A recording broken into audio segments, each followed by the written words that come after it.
कभी आपने महसूस किया है कि शरीर ठीक होते हुए भी मन बीमार सा रहता है, और कभी मन ठीक लगता है लेकिन शरीर साथ नहीं देता। जैसे भीतर कहीं कुछ टूट गया हो, जिसे दवा से नहीं, शब्दों से नहीं, समझ से भी नहीं जोड़ा जा सकता। ऐसे समय में इंसान बाहर इलाज ढूंढता है, लेकिन भीतर की चोट अनदेखी रह जाती है। यही वो जगह है जहां आत्मचिकित्सा की बात शुरू होती है। और जब आत्मचिकित्सा की बात आती है तो राम नाम जप अपने आप सामने आ जाता है। आज श्री राम ज्ञान मंत्र पर हम उसी गहरे अनुभव की बात कर रहे हैं, जहां राम नाम केवल भक्ति नहीं, बल्कि भीतर की टूटन को जोड़ने वाली शक्ति बन जाता है। आत्मचिकित्सा का मतलब ये नहीं कि बीमारी थी और ठीक हो गई।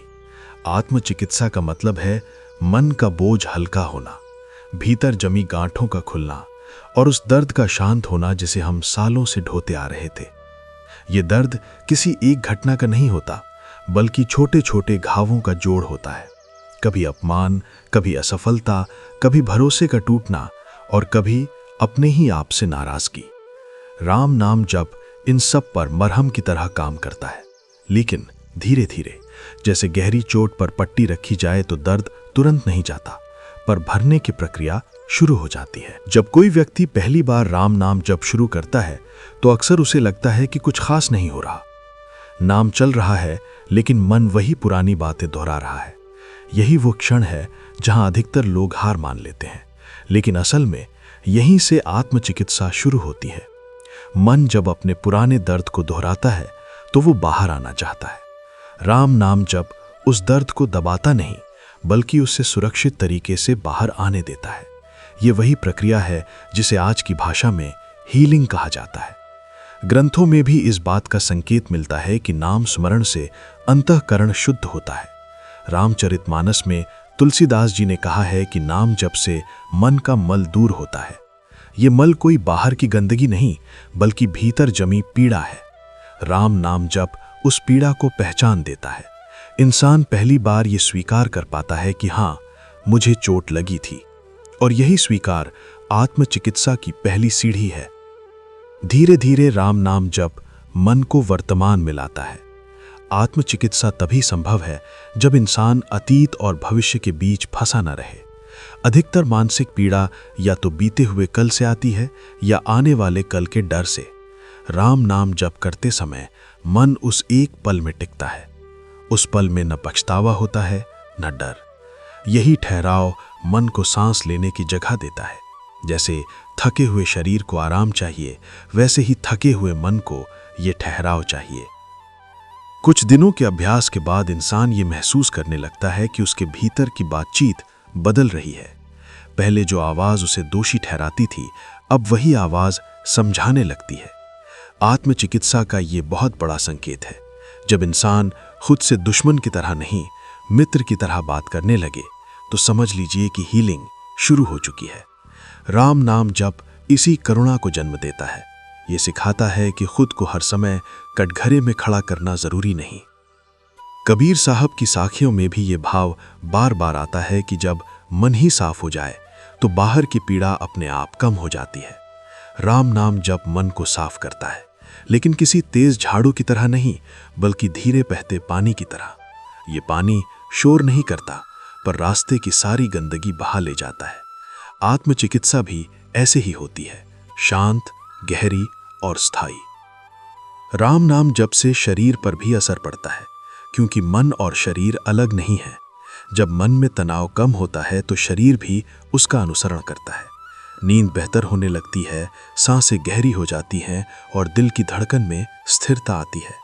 ये कोई चमत्कार नहीं, बल्कि स्वाभाविक प्रक्रिया है। जब मन सुरक्षित महसूस करता है तो शरीर को लड़ाई की जरूरत नहीं रहती। यही आत्मचिकित्सा का शारीरिक रूप है। गीता में भी ये भाव मिलता है कि मन की स्थिति ही सुख दुख का कारण बनती है। जब मन अशांत होता है तो छोटी सी तकलीफ भी बड़ी लगती है, और जब मन स्थिर होता है तो बड़ी समस्या भी संभाली जा सकती है। राम नाम जप मन को वही स्थिरता देता है।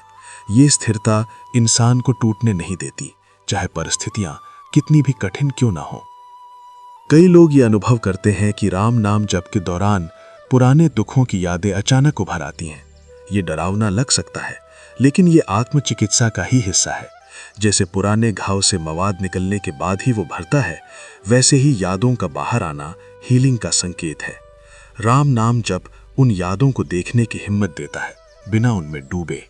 इंसान उन्हें देखता है, स्वीकार करता है और धीरे धीरे छोड़ देता है। राम नाम जप आत्मचिकित्सा इसलिए भी करता है क्योंकि ये इंसान को अकेलेपन से बाहर निकालता है। भीतर एक भरोसा पैदा होता है कि कोई है जो उसे थामे हुए है। ये भरोसा किसी इंसान पर नहीं, किसी परिस्थिति पर नहीं, बल्कि नाम पर टिकता है।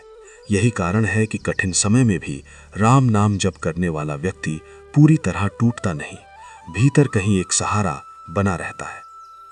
आत्मचिकित्सा का एक बड़ा पहलू क्षमा भी है, खुद को माफ करना और दूसरों को माफ करना। राम नाम जप इस दिशा में भी मदद करता है। जब मन शांत होता है तो वो पुरानी शिकायतों को पकड़े रहने की जरूरत नहीं महसूस करता। जैसे भारी बोझ उतर गया हो, वैसा हल्कापन आने लगता है। यही क्षमा मन को आजाद करती है और आजादी ही हीलिंग का अंतिम रूप है। धीरे धीरे इंसान ये समझने लगता है कि उसे हर समय मजबूत दिखने की जरूरत नहीं है। कमजोरी को स्वीकार करना भी शक्ति है। राम नाम जप इस स्वीकार को आसान बनाता है। वो सिखाता है कि टूटना कोई अपराध नहीं, बल्कि मानव होने का हिस्सा है, और जो टूट कर भी खुद को संभाल ले, वही सच में स्वस्थ होता है। यही कारण है कि भक्ति परंपरा में नाम जप को केवल धार्मिक क्रिया नहीं, बल्कि जीवन की औषधि कहा गया है।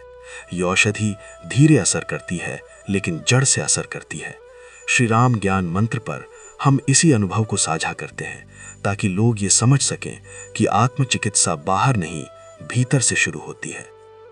अगर आपको इन शब्दों में अपनी ही पीड़ा की झलक मिली हो, अगर आपको लगा हो कि राम नाम जप सच में आपको भीतर से सहारा दे सकता है, तो इसे केवल सुनकर मत छोड़िए, इसे अपनी दिनचर्या में उतारिए।